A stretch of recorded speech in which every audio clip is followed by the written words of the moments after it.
झारखंड में जल जंगल ज़मीन के लड़ाई के एक चेहरे के तौर पर सूर्यमणि भगत बड़ा नाम रही हैं और केंद्र से कानून बनवाने तक की लड़ाई इन्होंने लड़ी। आज इन्होंने आजसू पार्टी ज्वाइन की है। आपका एक लंबा संघर्ष रहा है। झारखंड का गठन ही जल जंगल ज़मीन के मुद्दे पर हुआ था। जब आपने राजनीतिक पारी की शुरुआत करने की सोची तो आजसू पार्टी का ही चुनाव क्यों किया? आजसू पार्टी चुनाव करने के पीछे मेरा एक ही कारण है कि यहाँ पर हम अपनी बातों को यहाँ से जुड़ करके और अच्छा हम कर सकें। और इतना ही नहीं, मुझे एक प्लेटफॉर्म का पहले से ही मेरा चाह था कि कहीं कोई भी राजनीतिक दल हो, लेकिन सबों को मैंने करीबी से देखा।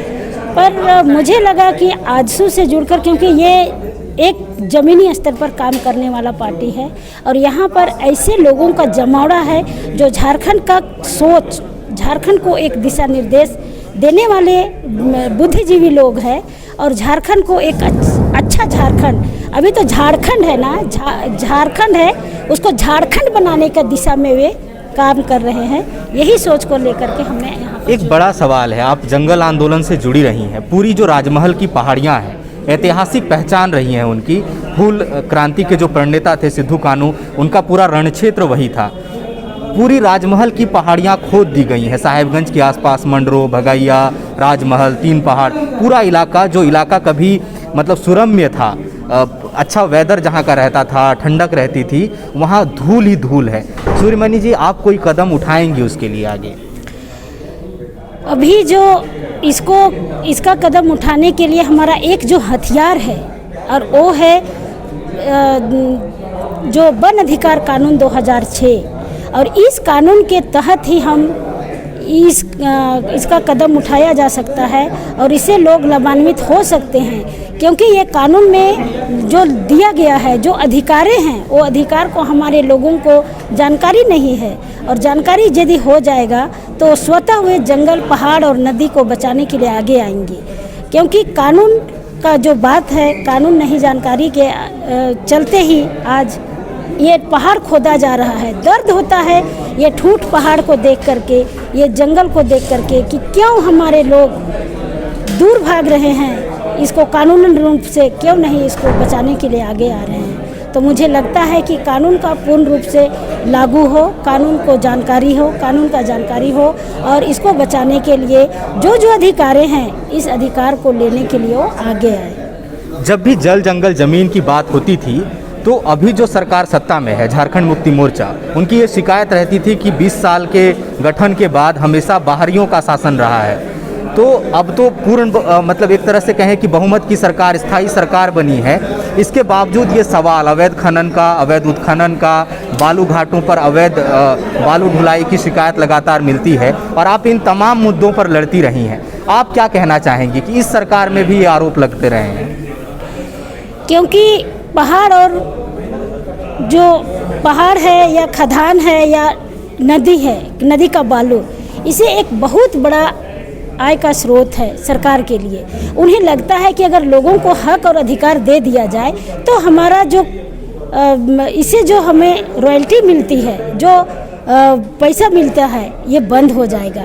फिर हमारा लड़ाई, हमारा जो पैसा का जो अभी जो स्रोत है वो ख़त्म हो जाएगा। इसीलिए वे लोगों को देना नहीं चाहते हैं, लोगों को जानकारी नहीं देते हैं और इसके लिए लाख लड़ाई लड़े, लेकिन उन लोग इसको दबा के रखना चाहते हैं, लोगों को जानकारी नहीं देना चाहते हैं। सूर्यमणि जी, एक आखिरी सवाल। हाल ही में आपने देखा कि माली से 33 मजदूर जो फंसे थे, उनमें से 14 को अभी फ़िलहाल वापस लाया गया है। इसका कारण ये है कि उन लोगों से जब हम लोगों ने बातचीत की, कहा हमारे पास रोजगार का कोई साधन नहीं है गांव पे। जैसा कि आप कह रही हैं कि ग्राम स्वरोजगार, उनका पूरा आजीविका ही जंगल से प्राप्त संसाधनों पर है।